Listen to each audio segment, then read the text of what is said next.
अच्छा, तो मैं पाथ फाइंडर का बता रही थी आपको। यहाँ से मैंने शेप मोड में से आपको फर्स्ट वाले 2 जो हैं वो बता दिए हैं। अब देखते हैं थर्ड वाला क्या क्या काम करता है। देखिए, जैसे मैं इसके ऊपर अपना कर्सर लेकर जा रही हूँ, लिखा रहा है इंटरसेक्ट। इंटरसेक्ट का क्या मतलब है कि 2 शेप्स जहाँ पर इंटरसेक्ट कर रही होंगी ना, देखिए यहाँ पर भी आपको शो हो रहा है कि ये 2 शेप्स जहाँ पर इंटरसेक्ट कर रही हैं, तो ये दरमियान वाला पार्ट जो होता है ना, जो जहाँ से इंटरसेक्ट कर होता है, ये वो वाला पार्ट आपको कट करके देता है। ठीक है, तो मैं यहाँ पर 2 शेप्स ड्रॉ करती हूँ। ये इसी को मैं कॉपी कर लेती हूँ। ठीक है, देखें अब ये 2 शेप्स है ना, ये 2 शेप्स मैंने ऊपर नीचे रखी हैं। ठीक है, इन दोनों को सिलेक्ट करके जब मैं ये वाला ऑप्शन चूज करूंगी इंटरसेक्ट, तो देखें 2 शेप्स जहां पर इंटरसेक्ट कर रही थी, इसने वो वाला पार्ट मुझे कट करके दे दिया है। ठीक है, ये ठीक है, इन दोनों को सिलेक्ट किया और इंटरसेक्ट किया तो ये पार्ट सिलेक्ट हो गया। ठीक है, ये था इंटरसेक्ट। अब फोर्थ वाला है,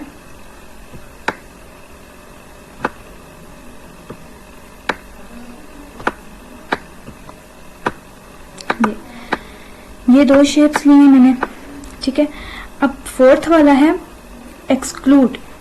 एक्सक्लूड का क्या मतलब है कि अब जैसे इंटरसेक्ट था ना, उसका ऑपोजिट एक्सक्लूड है। मतलब कि इंटरसेक्ट क्या कर रहा था, जहां पर 2 शेप्स इंटरसेक्ट हो रही थी वो वाला पार्ट उसको कट करके दे रहा था, लेकिन एक्सक्लूड क्या करेगा, मिड वाला पार्ट जहां पर 2 शेप्स इंटरसेक्ट हो रही होंगी उस वाले पार्ट को कट कर देगा और आपको आउटर वाला जो पार्ट होगा ना वो बना कर दे देगा इस तरह से। ठीक है, ये देखें, ये 2 शेप्स यहाँ पर इंटरसेक्ट हो रही थी ना, तो ये जो जिस जगह पर इंटरसेक्ट हो रही होंगी ना ये उस वाले पार्ट को मुझे कट करके दे देगा इस तरह से। ठीक है, ये हो गया एक्सक्लूड।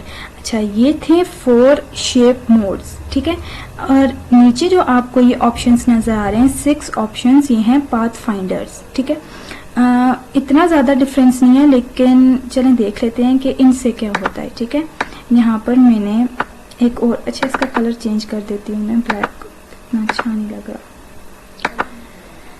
ठीक है, यहाँ से मैं सिलेक्शन टूल ले लूंगी शॉर्टकट की यूज करके, और इसका मैंने कॉपी ले ली। ठीक है, देखें अब ये दोनों शेप्स एक दूसरे के ऊपर हैं। अब फर्स्ट वाला पाथ फाइंडर क्या कह रहा है, डिवाइड। डिवाइड के नेम से ही आपको पता चल रहा है कि जितनी भी आपकी शेप्स होंगी ना ऊपर नीचे, जब उनको आप सबको सेलेक्ट करके डिवाइड करेंगे ना, तो वो उन शेप्स को पार्ट्स में डिवाइड कर देगा। मतलब जहां जहां से, आप देखें ये मैंने सेलेक्ट किया, देखें यहाँ से ये कितने पार्ट्स बन रहे हैं। पहला ये वाला पार्ट बन रहा है, दरमियान वाला पार्ट 2 और ये वाला पार्ट 3। मतलब कि अगर इन दोनों को सेलेक्ट करके मैं डिवाइड करूंगी तो मुझे ये 3 पार्ट्स में इसको डिवाइड करके दे देगा। अच्छा, इसकी एक और बात यह है कि जब भी आप ये नीचे वाले ऑप्शंस यूज कर रहे होंगे ना, इनमें से आप कोई भी ऑप्शन, मतलब है कि जैसे ही मैं इस ऑप्शन को देखें, मैं इन दोनों को सेलेक्ट करके इसको डिवाइड कर रही हूँ, देखें ये साथ मूव कर रहा है। देखें उसने मुझे डिवाइड करके नहीं दिया, नहीं डिवाइड तो कर दिया है, लेकिन ये मुझे क्यों नहीं अलग अलग पार्ट में दे रहा, क्योंकि ये ग्रुप हुआ हुआ है। ठीक है, ये वाले ऑप्शंस में सारे जब भी यूज करूंगी तो हमारा ऑब्जेक्ट ऑटोमेटिकली ग्रुप्ड हो जाएगा। ठीक है, देखिए मैं इस पर राइट क्लिक करके ये देखें ये अनग्रुप लिखा आ रहा है ना, इसका मतलब है कि ये ऑलरेडी ग्रुप हुआ हुआ है। मैं इसको अनग्रुप कर सकती हूँ यहाँ से। ठीक है, जब मैं इसको अनग्रुप करूंगी, ये देखिए मैंने इसको अनग्रुप किया, अब आप ये देखें तो उसने मुझे ये 3 पार्ट्स के अंदर डिवाइड करके दे दिया। ठीक है, डिवाइड वाला ऑप्शन ये काम कर रहा होता है कि आपको डिवाइड करके दे रहा होता है। ठीक है, मैंने इसको, ठीक है, इसको भी हम साइड पर कर देते हैं। अब जो नेक्स्ट वाला है,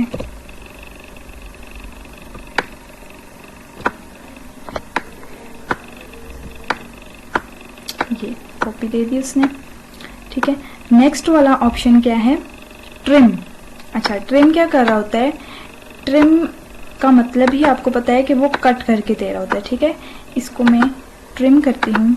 अब इसको मैं देखें इसको मैं ये देखें ऑलरेडी ग्रुप हुआ हुआ है ना, इसलिए मुझे अनग्रुप का ऑप्शन दे रहा है।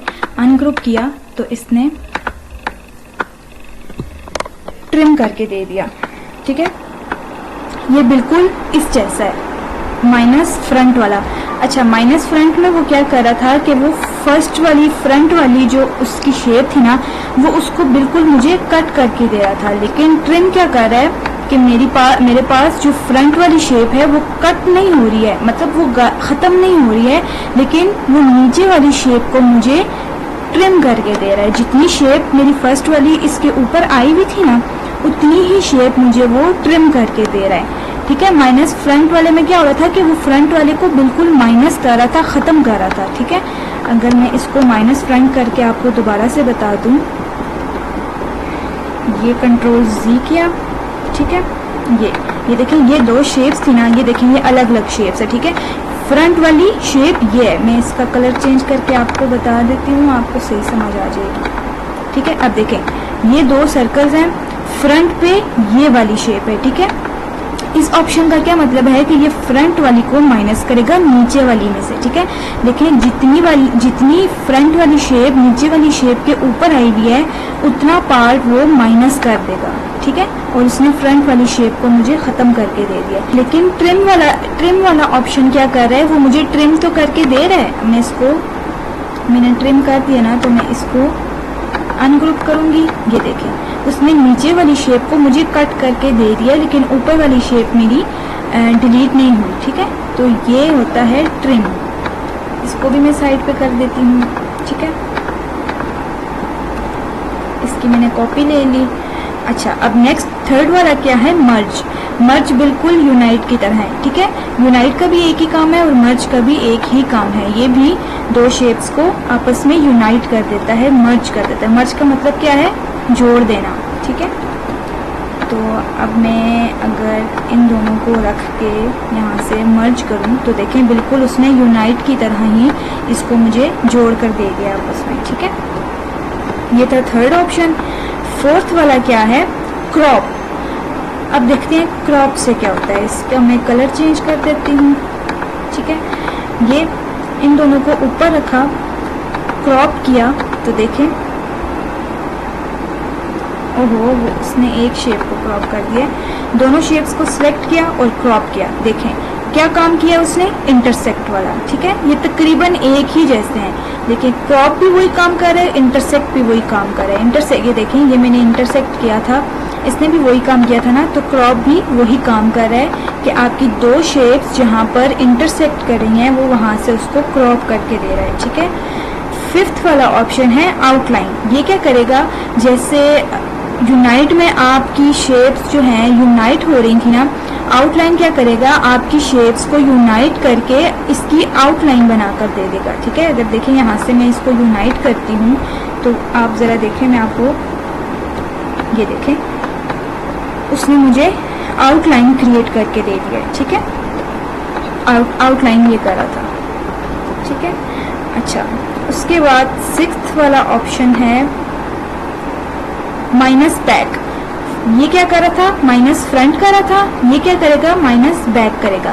वो वाला फ्रंट वाली शेप को माइनस कर रहा था, ये वाला बैक वाली शेप को माइनस कर देगा। ठीक है, ये देखें। ठीक है, और ये जो मैंने यहाँ पर ये मून बनाया हुआ है, मून भी मैंने इसी तरह बनाया है। ठीक है, मैंने इस शेप को लिया, सर्कल लिए दो, और इन दोनों को मैंने, अच्छा इसको मैं ऊपर ले जाती हूँ, इसको नीचे। देखें मुझे जितनी मून की शेप चाहिए ना, देखें ये जो मैरून वाला सर्कल है ना, ये मैं इसको एज मून कंसिडर कर रही हूँ। ठीक है, मून इसको ज्यूम कर रही हूँ। यहाँ पर मैं ये दोनों शेप्स सेट करके इन दोनों को सिलेक्ट करके माइनस फ्रंट करूँगी ना। देखिए मुझे ये फ्रंट वाला नहीं चाहिए और मैं चाहती हूँ कि यहाँ से ये नीचे वाली शेप कट हो जाए, तो मैं इसको माइनस फ्रंट करूँगी तो देखिए मुझे उसने मून बना कर दे दिया। ठीक है, ये इस तरह से आप मून बना सकते हैं। अब ये वाला जो होम का एक आइकन है, होम का आइकन, ये कैसे बना हुआ है। ठीक है, ये बनाकर दिखाती हूँ। यहाँ से मैं शेप लेती हूँ। अब देखें ये जो आइकन बना हुआ है, इसके ये जो कॉर्नर्स हैं ये बिल्कुल राउंड हैं। तो राउंड कॉर्नर्स मैंने आपको क्या बताया था, राउंड कैसे होते हैं। शेप पर सेलेक्ट किया, डायरेक्ट सिलेक्शन टूल से शेप को सेलेक्ट किया, और जो ये वाले सर्कल है ना ये जो आपको ये छोटे छोटे सर्कल नज़र आ रहे हैं ना, इनको पकड़ के मैं अंदर की तरफ करूँगी तो देखें उसने मुझे ये राउंड करके दे दिया। अब इसी की मुझे एक और कॉपी चाहिए। ये इनको मैं ऐसे करके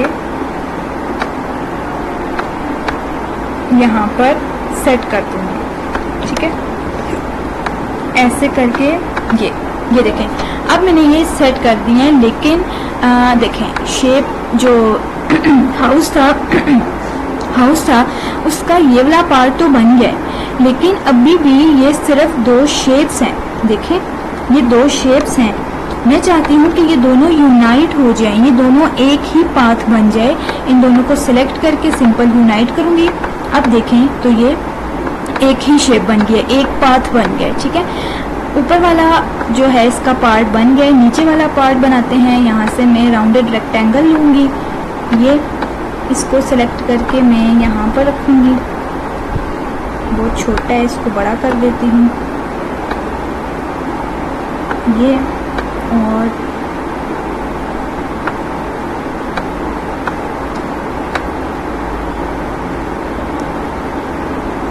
ये ठीक है। और इसके ये वाले 2 कॉर्नर्स है ना, ये भी मुझे राउंड चाहिए, ठीक है। इन दोनों को मैं सिलेक्ट करूँगी और यहाँ से ये मैंने राउंड कर दिया, ठीक है। थोड़ा सा ऊपर करके इसको एडजस्ट करूँगी। अब देखें अभी भी ये दोनों 2 शेप्स हैं, मैं इनको भी यूनाइट करना चाहती हूँ, ठीक है। यहाँ से मैंने पकड़ा, दोनों को सेलेक्ट किया और ये यहाँ से यूनाइट कर दिया। अब देखें तो ये जो है एक ही पाथ बन गया, ठीक है। अब जो हाउस का ये वाला पार्ट बना हुआ है ये कैसे बनाऊंगी, यहाँ से राउंडेड रेक्टेंगल लूँगी, ठीक है। इसको मैं यहाँ से राउंड करूँगी, यहाँ पर लाकर मैं दरमियान में, अच्छा देखें जब भी आपने कोई चीज़ मिड में रखनी होती है ना, तो आप उसकी अलाइनमेंट क्या करते हैं, सेंटर कर देते हैं, ठीक है। अलाइनमेंट वाला जो टॉपिक है वो मैं आपको कल वाले लेक्चर में करवाऊंगी, क्योंकि आपकी इलस्ट्रेटर के अंदर काफ़ी सारे टूल्स हैं और 6 क्लासेस के अंदर वो टूल्स कवर नहीं हो रहे हैं। तो मैंने आपके लिए सोचा था कि मैं एक एक्स्ट्रा क्लास रखूँगी, मतलब कि इस वाले वीक में 3 के बजाय 4 लेक्चर्स मैं आपको दूंगी। वो जो एक्स्ट्रा लेक्चर होगा उसमें मैं बाकी के सारे जो हैं टूल्स वगैरह आपको बताऊंगी जो आपकी कोर्स के अंदर इंक्लूड नहीं थे, ठीक है। तो मैं अलाइनमेंट का टॉपिक भी उसी के अंदर रखूंगी। तो अलाइनमेंट इन अ डिटेल मैं आपको नेक्स्ट वाले लेक्चर में बताऊंगी, ठीक है। अभी मैं आपको सिर्फ इतना बता देती हूँ कि अलाइनमेंट का जो पैनल है वो यहाँ से जाकर ये आ गया अलाइनमेंट का पैनल। अब देखिए मुझे इस वाले को बिल्कुल सेंटर में रखना है ना, तो इन दोनों को सिलेक्ट करके और इस वाले जो हाउस बना हुआ है ना, इसको मैं सिलेक्ट करूँगी ताकि ये अपनी जगह से ना हिले और जो ये वाला पार्ट है वो इसके सेंटर में आ जाए, ठीक है। इसका कलर मैं चेंज कर देती हूँ ताकि आपको नज़र आए ठीक से, ठीक है। ये देखें मैं इन दोनों को सिलेक्ट करूँगी और हाउस को मैं सेलेक्ट कर दूंगी ताकि हाउस अपनी जगह से ना हिले और ये वाला पार्ट हाउस के मिड में आ जाए, ठीक है। ये सिलेक्ट किया, यहाँ से इसको अलाइन किया, देखें अब वो वाला पार्ट हाउस के मिड में आ गया, ठीक है। अब मैं इन दोनों को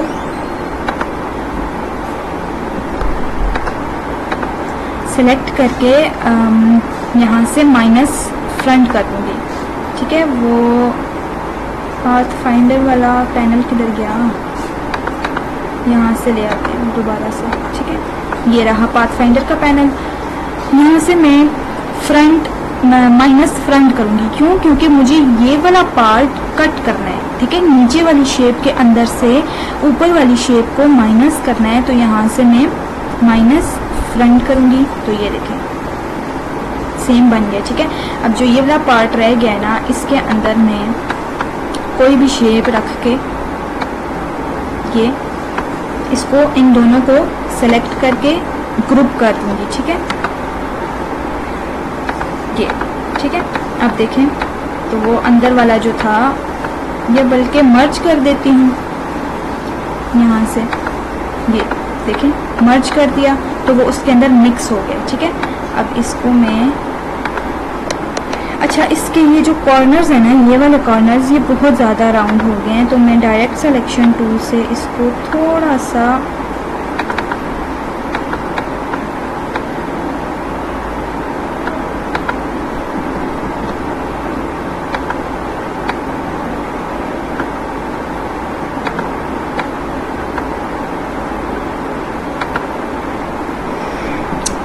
अच्छा चलें ठीक है, इसको ऐसे ही रहने देते हैं। ठीक है, ये बन गया होम का आइकन। आपने अक्सर देखा होगा इंस्टाग्राम पे होता है होम का आइकन, फेसबुक पर होता है, वेबसाइट्स पर होता है। अगर आपने वेबसाइट्स देखी हो तो इस तरह का होम का आइकन बना हुआ होता है। ठीक है, तो ये था पाथफाइंडर। अच्छा, पाथफाइंडर के साथ मैंने आपको एक और चीज़ बतानी है। एक और टूल होता है शेप बिल्डर टूल। ठीक है, अभी शेप बिल्डर टूल इसलिए बता रही हूँ क्योंकि ये पाथफाइंडर की तरह ही काम करता है। ठीक है, शेप बिल्डर टूल यूज़ करना ज़्यादा इजी होता है पाथफाइंडर की निस्बत। ठीक है, तो ये यहाँ पर आपको एक आइकन नज़र आ रहा होगा, ये एक छोटा सा एरो बना हुआ है और इसके ऊपर जब मैं अपना कर्सर लेके जा रही हूँ लिखा रहा है शेप बिल्डर टूल और इसकी शॉर्टकट की है Shift+M। ठीक है, तो शेप बिल्डर टूल क्या करता है, देखें यहाँ पर मैंने एक शेप ली। ठीक है, और एक और शेप लेती हूँ, ये इसका कलर मैं चेंज कर देती हूँ। ठीक है, ये इस शेप को मैं इस शेप के ऊपर रखती हूँ। अब मैं चाहती हूँ कि ये दोनों शेप्स यूनाइट हो जाएं। ठीक है, मैं चाहती हूँ कि ये एक ही पाथ बन जाए, बिल्कुल इसी तरह जैसे मैंने ये सेट करके रखा है। यहाँ से यूनाइट भी कर सकती हूँ और मैं यहाँ से शेप बिल्डर टूल भी ले सकती हूँ। ठीक है, यहाँ से शेप बिल्डर टूल लिया। ठीक है, दोनों ऑब्जेक्ट्स को सिलेक्ट किया, शेप बिल्डर टूल लिया। ये देखें जैसे ही मैं अपनी ऑब्जेक्ट के ऊपर शेप बिल्डर टूल लेके आ रही हूँ तो वो देखें मुझे उसकी वो लाइंस बनी हुई दे रहा है, मतलब वो पार्ट सेलेक्ट हुआ हुआ नजर आ रहा है। ठीक है, अब देखिए मेरे कर्सर के साथ प्लस बना हुआ नजर आ रहा है। प्लस का क्या मतलब है कि ये दोनों शेप्स को आपस में प्लस कर देगा, मतलब जोड़ देगा, एक ही पाथ बना देगा, जैसे यूनाइट कर रहा था और मर्ज कर रहा था। ठीक है, ये क्या करेगा, इन दोनों शेप्स को आपस में जोड़ देगा, क्योंकि ये देखें मेरे कर्सर के साथ प्लस लिखा हुआ नजर आ रहा है। देखें यहाँ पर मैं क्लिक करके इसको ड्रैग करूंगी, इस शेप को सेलेक्ट करूंगी। देखें अगर मुझे यहाँ तक चाहिए तो मैं सिर्फ यहाँ तक रखूंगी, आगे तक अगला पार्ट भी चाहिए तो मैं आगे तक लेकर जा रही हूँ। और ये देखें उसने मुझे दोनों शेप्स को मर्ज करके दे दिया, यूनाइट करके दे दिया। ठीक है, यूनाइट वाला टूल भी तो यही काम कर रहा था ना। देखें इन दोनों को सिलेक्ट करके मैंने ये किया तो उसने मुझे यूनाइट करके दे दिया। इसी तरह ये काम आप शेप बिल्डर टूल से भी कर सकते हैं। ये किया और सिंपल बस यूनाइट हो गया। ठीक है, शेप बिल्डर टूल से एक और काम क्या हो सकता है कि आप शेप्स को माइनस भी कर सकते हैं। ठीक है, जैसे कि अच्छा चले मैं इसी पार्ट को आपको बता देती हूँ। देखें शेप बिल्डर टूल लिया, अभी तो वो मुझे कर्सर के साथ प्लस शो कर रहा है। प्लस का क्या मतलब है कि वो शेप्स को यूनाइट कर देगा। लेकिन अगर मैं अपने कीबोर्ड से ऑल्ट प्रेस करती हूँ तो देखें मेरे कर्सर के साथ माइनस लिखा आ गया, मतलब कि अब मैं जिस वाले पार्ट को सेलेक्ट करूंगी ऑल्ट को प्रेस करके रखना है। ठीक है, ऑल्ट को छोड़ना नहीं है। अब मैं जिस पार्ट को सेलेक्ट करूंगी वो मुझे उस पार्ट को माइनस कर देगा। ठीक है, बिल्कुल इसी तरह जैसे माइनस फ्रंट कर रहा था, माइनस बैक कर रहा था, वही काम मैं शेप बिल्डर टूल से भी कर सकती हूँ। ठीक है, ऑल्ट को छोड़ दिया, देखें ऑल्ट को छोड़ दिया तो प्लस लिखा आ रहा है, ऑल्ट को प्रेस किया है तो माइनस लिखा आ रहा है। मैं चाहती हूँ कि इन दोनों शेप्स में से जो ये वाला पार्ट है ना, ये डार्क वाली ऊपर वाली जो शेप है ये माइनस हो जाए। तो मैं simple shape builder tool select करके ऑल्ट प्रेस करूंगी, यहाँ लाकर मैं इस शेप को सिलेक्ट करूंगी तो देखें उसने मुझे ऊपर वाली शेप को नीचे वाली शेप में से माइनस कर दिया। ठीक है, ये है शेप बिल्डर टूल। तो शेप बिल्डर टूल भी काफ़ी यूज़फुल रहता है। आपने अगर कोई ऐसी चीज़ें बनानी हो, आइकन्स बनाने हो, जो लोगोज हैं वो बनाने हो, काफ़ी हेल्पफुल रहता है। ठीक है, इसके अंदर बस ये चीज़ें थी। मैंने आपको शेप मोड्स भी बता दिए हैं, पाथ फाइंडर्स भी बता दिए हैं और एक शेप बिल्डर टूल भी बता दिया, ठीक है। पाथ फाइंडर्स मैं आपको दोबारा बता रही हूँ। पाथ फाइंडर जब आप यूज़ करेंगे तो आपने इनको यूज़ करके आपने पहले देखना है कि आपकी जो ऑब्जेक्ट होगा ना, आपने उसको अनग्रुप लाजमी करना है, वरना आपको पता नहीं चलेगा कि आपकी शेप के अंदर क्या चेंजेस आए हैं, ठीक है। जब इन सारे ऑप्शंस को आप यूज़ करेंगे तो आपने अपनी शेप्स को अनग्रुप करना है, ठीक है।